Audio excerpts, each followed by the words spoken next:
हमारे जो गृह मंत्री हैं, होना तो ये चाहिए वो सबके गृह मंत्री हों, लेकिन वो एक पार्टी विशेष के हैं, एक समुदाय विशेष के गृह मंत्री हैं। कभी फर्जी डिग्री की बात करते हैं, कभी फर्जी चाय की बात करते हैं, वो स्टेशन गिना देते हैं जो पहले कभी बना ही नहीं था। एक ए टीम है, एक बी टीम है, आपके हमारे सबके सामने 4 बच्चे पैदा करो, 2 RSS को दो और 2 अपने IPS IAS बनाओ।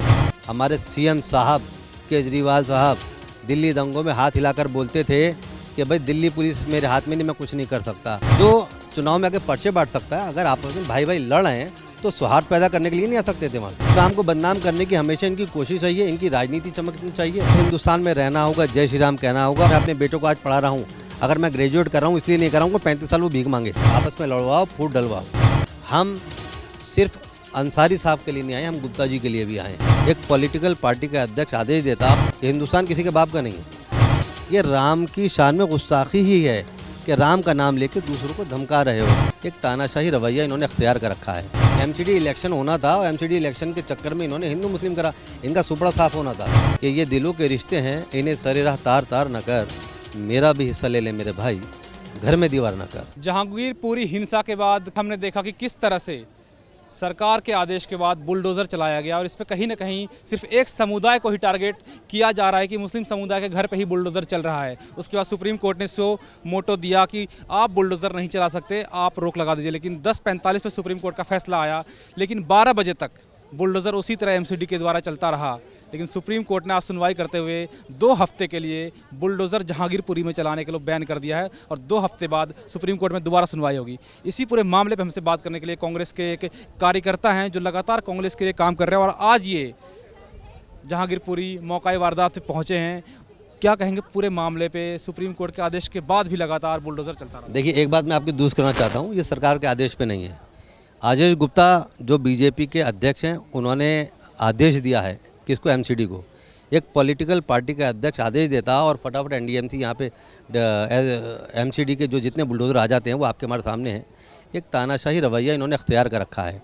मैं आपसे ये कहना चाहता हूँ, शोभा यात्राएं पहले भी निकली हैं और निकलती रहेंगी, लेकिन शोभा यात्रा में जिस तरीके से बंदूकें, रिवाल्वर और आपने ये देखा कि तलवारें और गंदे गंदे नारे, ये सब ये शोभा नहीं देते हैं। ये राम की शान में गुस्ताखी ही है कि राम का नाम लेके दूसरों को धमका रहे हो। राम तो वो हैं जिन्होंने रावण को भी, जब रावण मृत्युशैया पे पड़े थे तो लक्ष्मण से भी कहा था कि इनसे ज्ञान ले सकते तो ले, उन्होंने कहा। और जब वो उनके सर के पास आके खड़े हो गए लक्ष्मण, तो रावण ने नहीं बताया, तो उन्होंने कहा नहीं, इनके पैर के पास आके खड़े हो।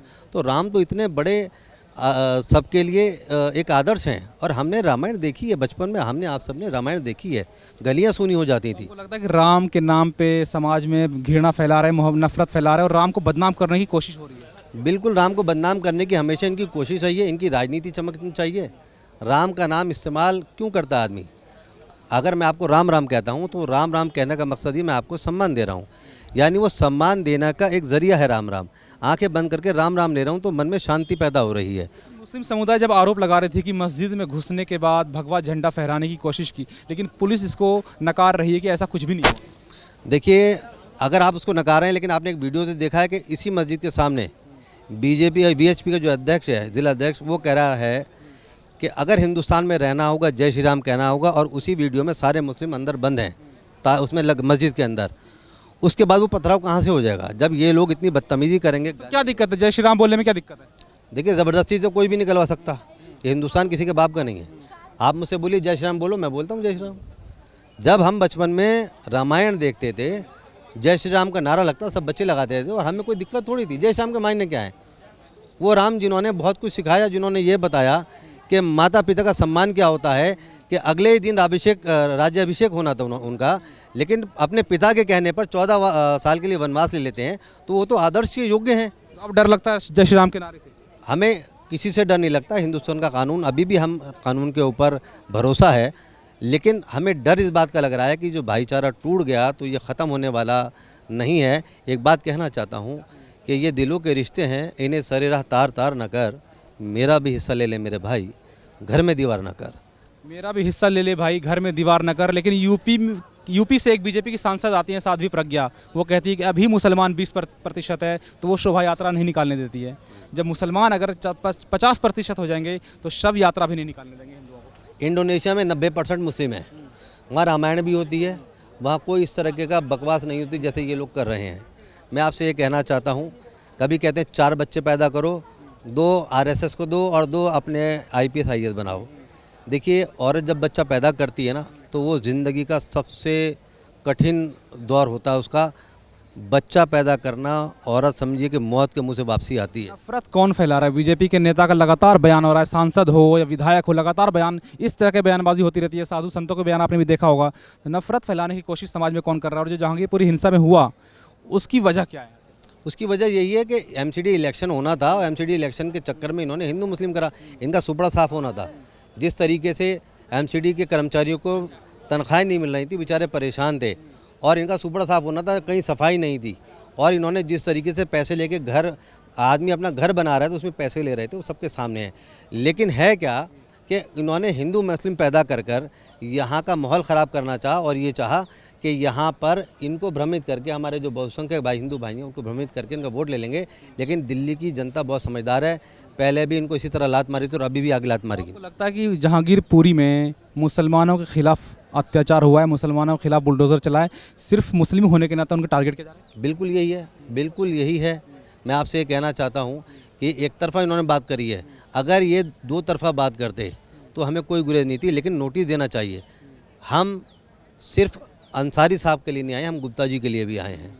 हम यासीन के लिए नहीं आए हैं, हम अंकित के लिए भी आए हैं। सवाल वही है ना, जब आप कहते हैं कि सिर्फ मुस्लिम को टारगेट किया जा रहा है, तो उसमें गुप्ता जी भी हैं जूस कॉर्नर वाले, उसमें सोनू भी है मैकेनिक है, उसमें अंकित भी है, तो सिर्फ मुस्लिम कहाँ से आ गया? देखिए, जहाँ पे मुस्लिम बहुल था, जहाँ पे इक्का दुक्का दुकानें थी, वहाँ गिराने का ड्रामा करने के बाद जिस तरीके से उन्होंने दिखाया कि ये निरपेक्ष बात कर रहे हैं, लेकिन आपके हमारे सामने है।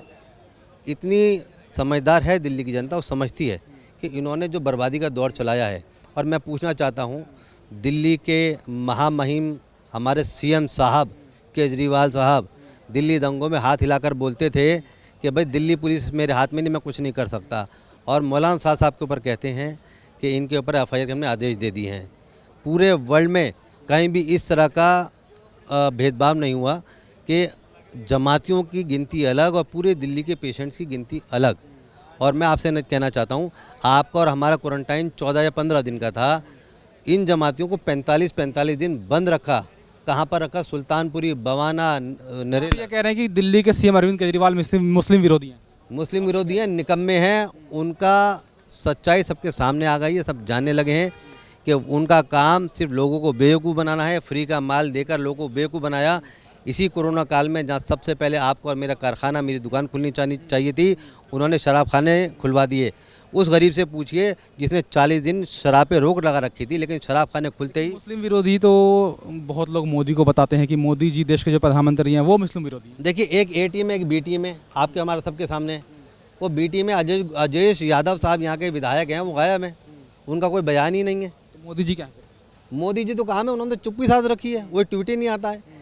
एक बात समझिए ना, जो चाइना ने जो हमारे यहाँ पे गांव बसा दिए, हमारे बॉर्डर पे हमारे अंदर घुस गए हैं, उन पर इनसे बुलडोज़र नहीं चलता है। वहाँ पे मुँह कह रहे हैं, वो तो कह रहे हैं कोई घुसा ही नहीं अंदर, उन पर सबूत है कि कोई घुसा ही नहीं है, फर्जी खबरें चल रही है मीडिया में। देखिए, उनसे बड़ा कोई झूठा नहीं है। और आपने ये देखा कि कभी फर्जी डिग्री की बात करते हैं, कभी फर्जी चाय की बात करते हैं, वो स्टेशन गिना देते हैं जो पहले कभी बना ही नहीं था। और मैं आपसे कहना चाहता हूँ, मैं अपने बेटों को आज पढ़ा रहा हूँ। अगर मैं ग्रेजुएट कर रहा हूँ इसलिए नहीं कर रहा हूँ कि 35 साल वो भीख मांगे। मैं चाहता हूँ कि सम्मान से जिए। अगर भीख मांग ले, मेरा बच्चा खुद ना खास्ता अगर ऐसा भी लगेगा भीख मांगे तो उसे घर से निकाले बाहर। सरकार तो आत्मनिर्भर बना रही है, पकौड़े बेचो भाई, पढ़े लिखे भी हो तो। देखिए, ऐसा उनका काम यही है। उनका मकसद ये है कि अगर आदमी को छोटा ठेला भी लगाए ना, वो भी अपना रोज़गार बता रहे हैं। तो ये उनका बुनियादी काम है। और आपसे मैं कहना चाहता हूँ, जब कंप्यूटर लाए थे राजीव गांधी जी, यही लोग थे, बैलगाड़ियाँ ले गए थे, इन्होंने विरोध किया था। आज इसी कंप्यूटर की वजह से सॉफ्टवेयर इंडस्ट्री में नंबर 1 है। कौन? इंडिया सॉफ्टवेयर एक्सपोर्टर सबसे बड़ा है। राजीव गांधी की बात की तो उस टाइम इंदिरा गांधी की भी बात होती है। जब राजीव गांधी की बात होती है तो इंदिरा गांधी जी की भी बात होती है। लेकिन जो बुलडोज़र यहाँ उस दिन चलाया गया कल, इनका ये कहना है, जिनके घरों पे बुलडोज़र चला, कि जब इंदिरा गांधी के समय में हमें ज़मीन मिली थी, इतने साल बाद अतिक्रमण अगर था भी तो हिंसा के बाद ही क्यों एक्शन लिया गया एमसीडी के द्वारा? देखिए, हमारे जो गृह मंत्री हैं, होना तो ये चाहिए वो सबके गृह मंत्री हों, लेकिन वो एक पार्टी विशेष के हैं, एक समुदाय विशेष के गृह मंत्री हैं। आप कह रहे हैं कि मुस्लिम के नहीं है? नहीं है। अगर ये बात होती तो उन्होंने इस तरीके का काम करना ही नहीं था। वो तो बल्कि यहाँ पर नोटिस भिजवाते या यहाँ पर आकर शांत कराते। जो आदमी पर्चे बांट सकता है जो चुनाव में आके पर्चे बांट सकता है, अगर आपस में भाई भाई लड़ रहे हैं तो सौहार्द पैदा करने के लिए नहीं आ सकते थे वहाँ पे। तो यही काम है उनका, आपस में लड़वाओ, फूट डलवाओ। लेकिन कांग्रेस इस 3 दिन के भीतर कहाँ थी? आज ही कांग्रेस का डेलीगेशन यहाँ क्यों आया? कल क्यों नहीं आया? परसों क्यों नहीं आया? कल आपने देखा कि लेफ्ट की नेत्री वृंदा करात बुलडोजर के सामने आ गई। कांग्रेस कहाँ है फिर? देखिए, कांग्रेस कल आना चाहती थी, लेकिन क्या है कि सुप्रीम कोर्ट, कपिल सिब्बल साहब गए उन्होंने वहाँ से स्टे ऑर्डर लिया और बहुत बड़ा रोल रहा इसमें कपिल सिब्बल साहब का। लेकिन रात हो चुकी थी, रात में आना मुनासिब नहीं था, माहौल ख़राब करना नहीं चाहते, माहौल को अच्छा करना चाहते हैं, इसलिए सुबह सुबह हमने यहाँ पे प्रोग्राम बनाया। हमसे बात करने के लिए बहुत बहुत शुक्रिया। ये हमारे साथ थे कांग्रेस के कार्यकर्ता जो कांग्रेस के लिए लगातार काम कर रहे हैं। और आज कांग्रेस का डेलीगेशन जहांगीरपुर वायलेंस जहाँ पे हुआ था वहाँ पे आई थी।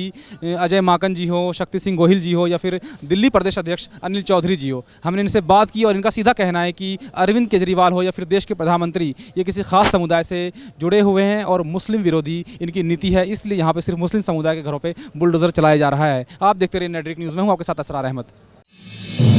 आप देख रहे हैं नेटवर्क न्यूज, साहस सच कहने का।